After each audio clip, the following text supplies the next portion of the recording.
J Vindhyavasini.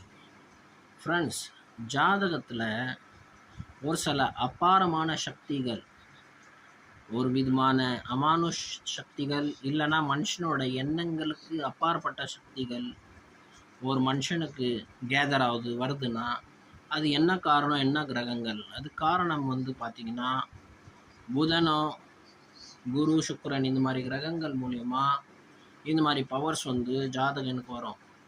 But இந்த மாதிரி பவர்ஸுங்க வருதுன்னா அவங்க சித்தர்கள்னு சொல்ல முடியாது. இப்போ நீங்கள் பார்த்தீங்கன்னா நியூட்டன்ஸ்னு கேள்விப்பட்டிருப்பீங்க. இந்த நியூட்டன்ஸுன்றது யாருன்னா, இவங்ககிட்ட நிறைய பவர்ஸ் இருக்கும். பட் இவங்ககிட்ட சுயநலம் இல்லாமல் இவங்க இருக்க மாட்டாங்க. கிட்ட சுயநலம் இருக்கும், அவங்களோட இஷ்டத்துக்கு அவங்க செயல்படுவாங்க. அதே மாதிரி தான் இந்தியாலேயும் சில நியூட்டன்ஸ் இருக்காங்க. அந்த நியூட்டன்ஸை நம்ம சித்தர்னு சொல்லக்கூடாது.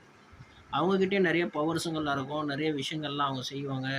அதை சித்தர்கள்னு சொல்லி நம்ம ஜனங்கள் அவங்கள தெய்வமாக்கிடுறாங்க. ஆக்சுவலி அது உண்மை கிடையாது.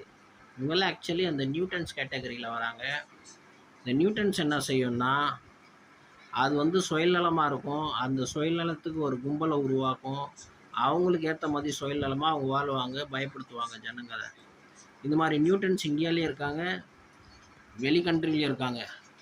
அதே மாதிரி சித்த புருஷர்ன்றது வேறு. ஏன்னா இங்கே அந்த நியூட்டன்ஸுங்களையே சித்தர்னு சொல்கிறாங்க. ஏன்னா அது தவறு. சித்தர்னு பார்த்தீங்கன்னா ரமணர், மகாரிஷி வேதாத்திரி, இந்த மாதிரி கர்மயோகியாக இருந்து மற்றவங்களுக்கு நல்லது செஞ்சவங்க, மற்றவர்களை வாழ வச்சவங்க, மற்றவங்கள நல்ல அறிவு கொடுத்தவங்க.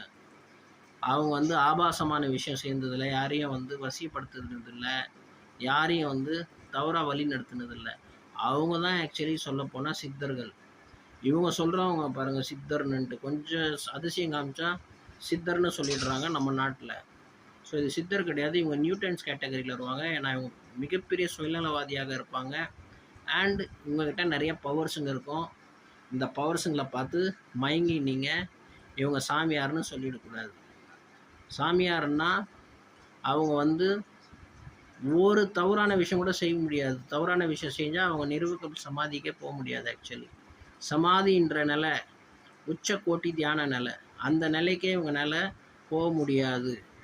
அந்த மாதிரி போக முடியாதுன்னா அவங்க சித்தர்கள் கிடையாது. அப்போ அவங்கக்கிட்ட எப்படி அந்த பவர்ஸ் வந்ததுன்னா, அந்த பவர்ஸ் தான் இந்த நியூட்டன் கேட்டகரிஸ். இதை அமெரிக்கன்ஸ் நல்லா ரிசர்ச் பண்ணாங்க. வெளி கண்ட்ரீஸில் பலர் ரிசர்ச் பண்ணியிருக்காங்க. ஜே விந்தியவாசினி.